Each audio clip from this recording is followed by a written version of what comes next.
दृष्टि आईएएस के टुडे जी के प्रोग्राम में आपका स्वागत है। शुरुआत करते हैं पिछले अभ्यास प्रश्न से, जिसमें हमने आपसे पूछा था निम्नलिखित में से किस संविधान संशोधन अधिनियम ने 2 या 2 से अधिक राज्यों के लिए एक सामान्य उच्च न्यायालय स्थापित करने हेतु संसद को अधिकृत किया। आपके ऑप्शन थे। ऑप्शन ए पहला संविधान संशोधन अधिनियम, ऑप्शन बी तीसरा संविधान संशोधन अधिनियम, ऑप्शन सी 5वां संविधान संशोधन अधिनियम या फिर ऑप्शन डी 7वां संविधान संशोधन अधिनियम। तो इस प्रश्न का सही उत्तर है विकल्प डी 7वां संविधान संशोधन अधिनियम। आप में से कई व्यूअर्स ने इस प्रश्न का एकदम ठीक जवाब दिया है। चलिए अब आगे की बात को एक्सप्लेनेशन से समझते हैं। हाल ही में दिल्ली उच्च न्यायालय ने अग्निपथ सैन्य भर्ती योजना की वैधता को बरकरार रखा। भारतीय एकल एकीकृत न्यायिक प्रणाली में उच्च न्यायालय सर्वोच्च न्यायालय के नीचे और अधीनस्थ न्यायालयों के ऊपर कार्य करता है। उच्च न्यायालय राज्य के न्यायिक प्रशासन में शीर्ष स्थान रखता है। 1862 में इसकी उत्पत्ति हुई, जब कलकत्ता, बॉम्बे और मद्रास में उच्च न्यायालय स्थापित किए गए थे। 1866 में इलाहाबाद में चौथा उच्च न्यायालय स्थापित किया गया था। भारतीय संविधान प्रत्येक राज्य के लिए एक उच्च न्यायालय का प्रावधान करता है, लेकिन साल 1956 के 7वें अधिनियम ने संसद को 2 या 2 से अधिक राज्यों में एक सामान्य उच्च न्यायालय स्थापित करने के लिए अधिकृत किया, इसलिए विकल्प डी सही है। इस तरह इस प्रश्न का सही उत्तर हुआ विकल्प डी 7वां संविधान संशोधन अधिनियम। चलिए अब शुरुआत करते हैं आज के एपिसोड की। तो आज के एपिसोड का पहला प्रश्न है, जब प्रकाश की धारा किसी तरल से होकर गुजरती है तो तरल द्वारा बिखरे हुए प्रकाश का एक अंश भिन्न रंग का होता है।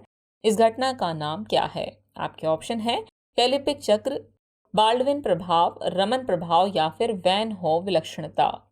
तो इस प्रश्न का सही उत्तर है विकल्प सी रमन प्रभाव। चलिए एक्सप्लेनेशन देखते हैं। हाल ही में देश भर में राष्ट्रीय विज्ञान दिवस मनाया गया। दरअसल 1986 में भारत सरकार ने रमन प्रभाव की खोज की घोषणा के उपलक्ष्य में 28 फरवरी को राष्ट्रीय विज्ञान दिवस के रूप में नामित किया था। इस वर्ष का विज्ञान दिवस भारत की G20 अध्यक्षता के तहत global science for global wellbeing की थीम पर मनाया गया। आपको बता दें कि रमन प्रभाव उस घटना को संदर्भित करता है जिसमें प्रकाश की धारा किसी तरल से गुजरती है तो तरल द्वारा बिखरे हुए प्रकाश का एक अंश एक अलग रंग का होता है, इसलिए विकल्प सी सही है। यह प्रकाश की तरंगदैर्घ्य में परिवर्तन के कारण होता है। इस तरह इस प्रश्न का सही उत्तर है विकल्प सी रमन प्रभाव। नेक्स्ट क्वेश्चन है, हाल ही में चर्चित अलक्स शब्द किससे संबंधित है? आपके ऑप्शन है कुइपर बेल्ट, हवाई जहाज हाइड्रोलिक प्रणाली, वैश्विक नेविगेशन प्रणाली या फिर माया सभ्यता। तो इस प्रश्न का सही उत्तर है विकल्प डी माया सभ्यता। हाल ही में मैक्सिको के राष्ट्रपति ने एक चित्र दिखाते हुए दावा किया कि यह तस्वीर अलक्स जैसी प्रतीत होती है। आपको बता दें कि माया पौराणिक कथाओं के अनुसार अलक्स एक तरह के छोटे शरारती जीव थे जो जंगलों और खेतों में रहते थे, इसलिए विकल्प डी सही है। माया सभ्यता मैक्सिको की एक महत्वपूर्ण सभ्यता थी। इस सभ्यता की शुरुआत 1500 ईसा पूर्व से मानी जाती है। 250 से 900 ईस्वी के बीच ये सभ्यता अपने चरम पर थी। इसमें खगोल शास्त्र, गणित और कालचक्र को काफी महत्व दिया जाता था। इस तरह इस प्रश्न का सही उत्तर है विकल्प डी माया सभ्यता। नेक्स्ट क्वेश्चन है, निम्नलिखित में से कौन AIM4C की भूमिका की सबसे अच्छी व्याख्या करता है? आपके ऑप्शन है जलवायु परिवर्तन और वैश्विक भूख से निपटना, समुद्री प्रदूषण का उन्मूलन करना, प्राकृतिक आपदाओं से होने वाले नुकसान को कम करना या फिर यूरोप में जैविक खेती को बढ़ावा देना। तो इस प्रश्न का सही उत्तर है विकल्प ए जलवायु परिवर्तन और वैश्विक भूख से निपटना। हाल ही में भारत एक वैश्विक मंच AIM4C में शामिल हुआ। AIM4C यानी AIM4C का पूरा नाम agriculture innovation mission for climate है। ये संयुक्त राज्य अमेरिका और संयुक्त अरब अमीरात की एक संयुक्त पहल है। इसे नवंबर 2021 में लॉन्च किया गया था। यह पहल 5 वर्षों यानी 2021 से 2025 में जलवायु परिवर्तन और वैश्विक भूख से निपटने का लक्ष्य रखती है, इसलिए विकल्प ए सही है। इसका उद्देश्य जलवायु स्मार्ट कृषि और खाद्य प्रणालियों के नवाचार हेतु निवेश बढ़ाने के लिए प्रतिभागियों को एकजुट करना है। इस तरह इस प्रश्न का सही उत्तर हुआ विकल्प ए जलवायु परिवर्तन और वैश्विक भूख से निपटना। नेक्स्ट क्वेश्चन है, अल्ट्रासैट मिशन किस देश से संबंधित है? आपके ऑप्शन है जापान, भारत, इजराइल या फिर दक्षिण कोरिया। तो इस प्रश्न का सही उत्तर है विकल्प सी इजराइल। नासा साल 2026 में इजराइल का पहला अंतरिक्ष टेलीस्कोप अल्ट्रासैट लॉन्च करेगा, इसलिए विकल्प सी सही है। इसे 2026 की शुरुआत में पृथ्वी के चारों ओर भूस्थैतिक कक्षा में लॉन्च करने की योजना बनाई गई है। अल्ट्रासैट का पूरा नाम अल्ट्रावायलेट ट्रांजिट एस्ट्रोनॉमी सैटेलाइट है। यह उपग्रह ब्रह्मांड में अल्पकालिक घटनाओं के रहस्यों की जांच करेगा, जैसे सुपरनोवा विस्फोट और न्यूट्रॉन सितारों का विलय आदि।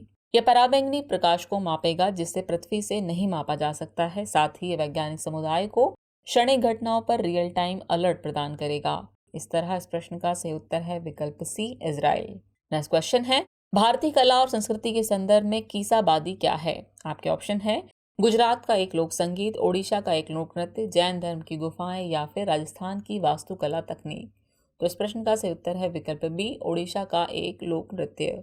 चलिए एक्सप्लेनेशन देखते हैं। कीसाबादी ओडिशा का लोकप्रिय लोक नृत्य का रूप है, इसलिए विकल्प भी सही है। यह नृत्य केवल पुरुषों द्वारा किया जाता है। इस नृत्य में गाए जाने वाले गीत भगवान कृष्ण और राधा के प्रेम जीवन को व्यक्त करते हैं। यह गीत स्थानीय भाषा कोसली में गाए जाते हैं। इसमें कभी कभी नर्तक लाठी का उपयोग अपने साथी नर्तकों की छड़ियों पर प्रहार करने के लिए करते हैं। इस तरह इस प्रश्न का सही उत्तर है विकल्प बी, ओडिशा का एक लोक नृत्य। नेक्स्ट क्वेश्चन है, मंगोलाइट शम्पेन जनजाति भारत के किस बायोस्फीयर रिजर्व से संबंधित है? आपके ऑप्शन है great Nicobar, Nanda Devi, cold desert या फिर पन्ना। तो इस प्रश्न का सही उत्तर है विकल्प ए, ग्रेट निकोबार। हाल ही में ग्रेट निकोबार डेवलपमेंट प्रोजेक्ट की वजह से ग्रेट निकोबार खबरों में रहा। आपको बता दें कि ग्रेट निकोबार निकोबार द्वीप समूह का सबसे दक्षिणी द्वीप है। इस द्वीप पर ग्रेट निकोबार बायोस्फीयर रिजर्व मौजूद है। ये रिजर्व उष्णकटिबंधीय नम सदाबहार वनों, समुद्र तल से 642 मीटर की ऊंचाई पर स्थित पर्वत श्रृंखलाओं, माउंट थूलियर और तटीय मैदानों से युक्त इकोसिस्टम की एक विस्तृत श्रेणी को आश्रय प्रदान करता है। यह क्षेत्र इसकी समृद्ध जैव विविधता के लिए प्रसिद्ध है। यहाँ 1800 से अधिक जीव प्रजातियां पाई जाती हैं। इनमें से कुछ इस क्षेत्र के लिए स्थानिक हैं। इस बायोस्फीयर रिजर्व के जंगलों में मंगोलाइट शोम्पेन जनजाति रहती है, इसलिए विकल्प ए सही है। ये जनजाति शिकारी और खाद्य संग्राहक है जो जीविका के लिए वन और समुद्री संसाधनों पर निर्भर है। इस तरह इस प्रश्न का सही उत्तर है विकल्प ए, यानी कि ग्रेट निकोबार। नेक्स्ट क्वेश्चन है, भारत के मुख्य न्यायाधीश यानी सीजेआई के संबंध में निम्नलिखित कथनों पर विचार कीजिए। कथन 1 है, पहले सीजेआई जस्टिस हरिलाल जेकिसुन दास कानिया थे। कथन 2 है, न्यायमूर्ति डीवाई चंद्रचूड़ भारत के 50वें सीजेआई है। उपयुक्त में से कौन सा ऐसे कथन सही है या फिर है? आपके ऑप्शन है केवल एक, केवल दो, एक और दो दोनों, और न तो एक न ही दो। तो इस प्रश्न का सही उत्तर है विकल्प सी, एक और दो दोनों। चलिए एक्सप्लेनेशन से आगे की बात को समझते हैं। हाल ही में भारत के मुख्य न्यायाधीश ने भारत में चिकित्सा शिक्षा में सुधार की आवश्यकता पर बल दिया। आपको बता दें कि संविधान का अनुच्छेद 124(1) कहता है कि भारत का एक सर्वोच्च न्यायालय होगा जिसमें भारत का एक मुख्य न्यायाधीश और अन्य न्यायाधीश होंगे। अनुच्छेद 124(2) में कहा गया है कि सर्वोच्च न्यायालय के प्रत्येक न्यायाधीश को राष्ट्रपति द्वारा अपने हस्ताक्षर और मोहर द्वारा अधिकृत वारंट द्वारा नियुक्त किया जाएगा। सुप्रीम कोर्ट का सबसे वरिष्ठ जज मुख्य न्यायाधीश यानी सीजेआई होता है। पहले सीजेआई जस्टिस हरिलाल जेकिसुन दास कानिया थे, जबकि वर्तमान में न्यायमूर्ति डीवाई चंद्रचूड़ भारत के 50वें सीजेआई हैं। इसलिए कथन 1 और कथन 2 दोनों सही हैं। इस प्रकार इस प्रश्न का सही उत्तर हुआ विकल्प सी, यानी 1 और 2 दोनों ही कथन सही हैं। नेक्स्ट क्वेश्चन है, निम्न समितियों पर विचार कीजिए। पहली दिनेश गोस्वामी समिति, दूसरी बोहरा समिति, तीसरी इंद्रजीत गुप्ता समिति। उपयुक्त समितियों में से कौन सी समितियां भारत में चुनावी सुधारों से संबंधित हैं? आपके ऑप्शन है केवल 1 और 2, केवल 2 और 3, केवल 1 और 3 या फिर 1, 2 और 3। तो इस प्रश्न का सही उत्तर है विकल्प डी, 1, 2 और 3।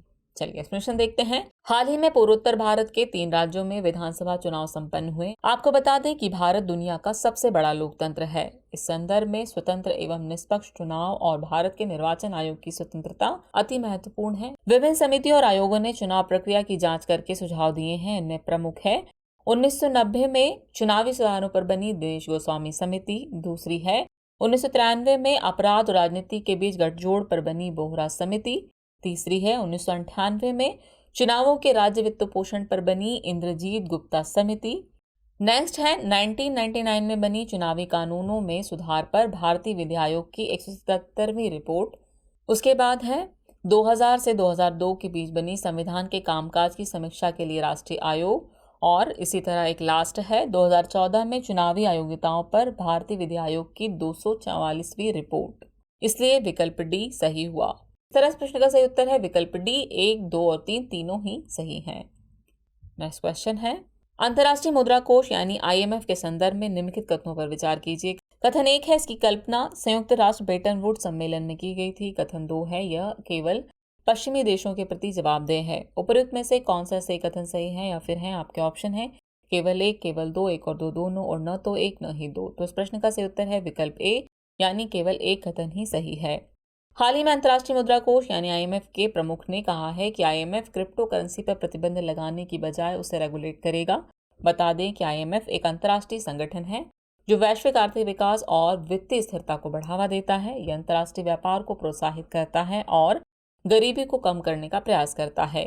इसकी कल्पना जुलाई 1944 में संयुक्त राष्ट्र ब्रेटन वुड्स सम्मेलन में की गई थी, इसलिए कथन एक सही है। इसका गठन 1930 में दशक की महामंदी में योगदान देने वाले प्रतिस्पर्धी मुद्रा अवमूल्यन से निपटने के लिए किया गया था। इसमें 190 सदस्य शामिल हैं और इसका मुख्यालय वॉशिंगटन DC में स्थित है। यह एक अंतर्राष्ट्रीय आरक्षित संपत्ति जारी करता है जिसे विशेष आहरण अधिकार यानी SDR या स्पेशल ड्रॉइंग राइट के रूप में जाना जाता है, जो सदस्य देशों के आधिकारिक भंडार का पूरक हो सकता है।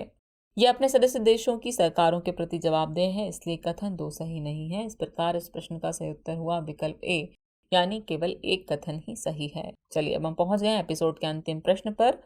तो अंतिम प्रश्न है, भारत के रक्षा निर्यात के संदर्भ में निम्नलिखित कथनों पर विचार कीजिए। कथन 1 है, भारत का लक्ष्य 2024-25 तक भारत के वार्षिक रक्षा निर्यात को $5 बिलियन तक बढ़ाना है। कथन 2 है, दिसंबर 2022 तक भारत का रक्षा निर्यात 6058 करोड़ रुपए तक पहुंच गया। उपरोक्त कथनों में से कौन सा सही नहीं है, या फिर है आपके ऑप्शन है केवल 1, केवल 2, 1 और 2 दोनों, और न तो 1 न ही 2। तो इस प्रश्न का सही उत्तर है विकल्प D, न तो 1 और न ही 2। चलिए एस्टिमेशन आई की बात को समझते हैं। हाल ही में भारत के प्रधानमंत्री ने बेंगलुरु में एरो इंडिया 2023 में भारत के वार्षिक रक्षा निर्यात के लक्ष्य को दोहराया। दरअसल भारत का लक्ष्य 2024-25 तक भारत के वार्षिक रक्षा निर्यात को वर्तमान के $1.5 बिलियन से बढ़ाकर $5 बिलियन करना है, इसलिए कथन 1 सही है। पिछले कुछ वर्षों में रक्षा क्षेत्र में आत्मनिर्भरता हासिल करने के लिए केंद्र सरकार विशेष बल दे रही है, जिससे भारत के रक्षा निर्यात में भी वृद्धि होने की उम्मीद है। दिसंबर 2022 तक भारत का रक्षा निर्यात मूल्य 6058 करोड़ रुपए पहुंच गया, इसलिए कथन 2 सही है। निर्यात की जाने वाली प्रमुख रक्षा वस्तुओं में व्यक्तिगत सुरक्षा वस्तुएं, अपतटीय गश्ती जहाज, ALH हेलीकॉप्टर, SU एवियोनिक्स, भारतीय रेडियो, तटीय निगरानी प्रणाली आदि शामिल हैं। पिछले 5 वर्षों में भारत के रक्षा निर्यात में 334% की वृद्धि हुई है। इस प्रकार इस प्रश्न का सही उत्तर है विकल्प D, न तो 1 न ही 2।